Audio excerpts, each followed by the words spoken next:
आमचं महादेवाचं मंदिर ज्या ठिकाणी तुम्ही आम्ही सगळेजण मान झुकवतो, सगळे आपले सांस्कृतिक कार्यक्रम असतील, धार्मिक कार्यक्रम असतील, त्या फक्त एका सोमठाणा गावात नाही तर या पंचक्रोशीतील सगळ्याच लोकांचं जिथं आपण त्या ठिकाणी सगळेजण कार्यक्रम करतो त्या खोडकेश्वर महादेव मंदिराला मागच्या काळामध्ये आपण 70 लाख रुपयाचा निधी आणला होता, पण ते स्टे मध्ये अटकला. नंतर आपण कोर्टाच्या माध्यमातून ते स्टे उठवण्याचा प्रयत्न केला आणि ज्या महादेव मंदिराच्या ठिकाणी आता 70 लाख रुपयाच्या कामाचं भूमिपूजन समस्त गावकरी मंडळीच्या आणि पाहुणे मंडळीच्या हस्ते झालं.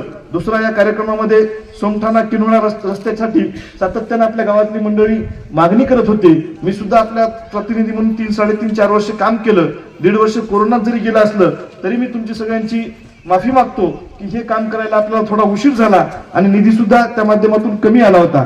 दुसरं मारुती मंदिराच्या समोर प्युअर ब्लॉकचं काम सांगितलं होतं ते सुद्धा पूर्ण झालेलं आहे. 25-15 अंतर्गत अण्णाभाऊ साठे नगर येथे प्युअर ब्लॉकचं 7 लाख रुपयाचं उद्घाटन, 25-15 अंतर्गत रोहिदास महाराज सभागृहाचं 10 लाख रुपयाचं भूमिपूजन, मारुती मंदिर परिसरात प्युअर ब्लॉकचं 5 लाख रुपयाचं हे विभागात राहिलेलं त्याचं भूमिपूजन आणि तसेच राष्ट्रीय आरोग्य अभियान अंतर्गत उपकेंद्र उभारणे 44 लाख रुपये. आता सगळ्यात अगोदर जर गावातून कोणी मागणी केली असेल तर आपल्या गावातली सगळी मंडळी आणि डॉक्टर करवंदे आले होते. त्यावेळेस राष्ट्रीय आरोग्य अभियान अंतर्गत उपकेंद्र उभारण्यासाठी त्यांनी मागणी केली होती.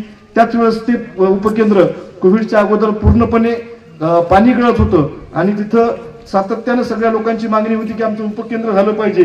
त्यावेळेस आपण CS आणि त्यावेळेसचे महाराष्ट्राचे उपमुख्यमंत्री अजित पवार साहेब यांच्याकडे पाठपुरावा करून या राष्ट्रीय आरोग्य अभियान अंतर्गत 44 लाख रुपयाचा निधी उपलब्ध झाला होता. त्याचंही आज लोकार्पण ठेवण्यात आलेलं आहे.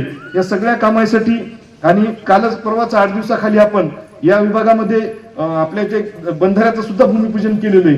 त्यामुळं सोमठाणा येथील जे जे काही कामं सांगतील ते कामं करण्याचा प्रयत्न आम्ही भविष्यामध्ये सुद्धा त्या माध्यमातून करत असतो.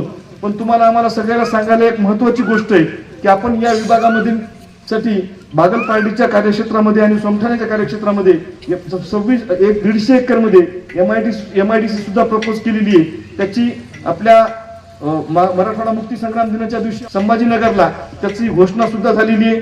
त्याचं HPC हाय पॉवर कमिटीमध्ये तो विषय ठेवून तुमच्या आमच्या तालुक्यातील 500 नवीन उद्योजक घडण्यासाठी आणि 5000 तरुण पोरांना रोजगार भेटण्यासाठी लवकरात लवकर त्या MIDCचं भूमिपूजन सुद्धा होणार.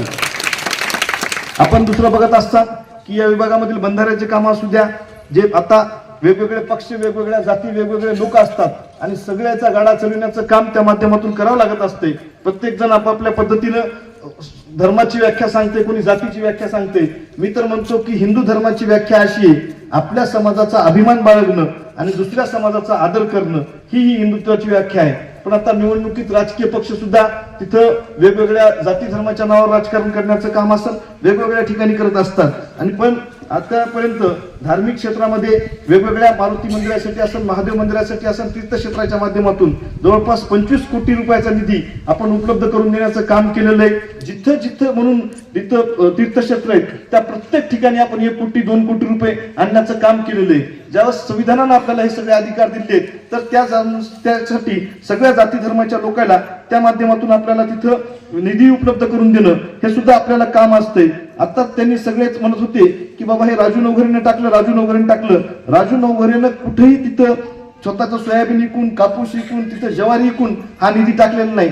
तुम्ही ज्या पद्धतीनं ज्या डॉक्टर बाबासाहेब आंबेडकरांच्या लोकशाहीला प्रेरित धरून तुम्ही ज्या पद्धतीने आम्हाला मतदान केलं त्या मतदानाच्या माध्यमातून जी ताकद आहे आणि जो तुमचा सगळ्याचा टॅक्स येते त्या टॅक्सच्या माध्यमातून हा विकास कामं होत असतात. फक्त सुचवायचं काम हे लोकप्रतिनिधी करत असतात आणि लोकप्रतिनिधी हे जर सरपंच पदापासून ग्रामपंचायत सदस्य पदापासून गेलेले असतील तर शेवटच्या माणसाचं ढोरवळणाऱ्या माणसाचं दुःख सुद्धा त्या माणसाला माहित असते.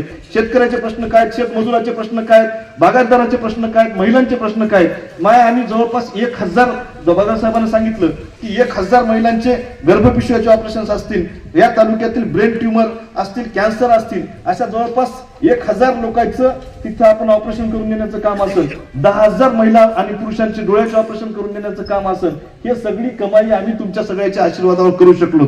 कारण निवडणुका झाल्या, आमदार झाला, कोणी खासदार झाला, कोणी सरपंच झाला, त्याची प्रॉपर्टी या माध्यमातून वाढत असते.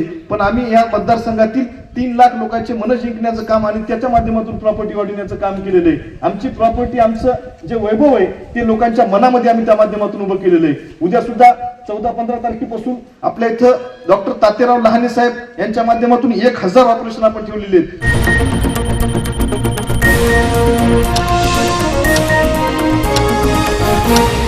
DC9 मराठी न्यूज, बातमी तुमची, निर्भीडता आमची.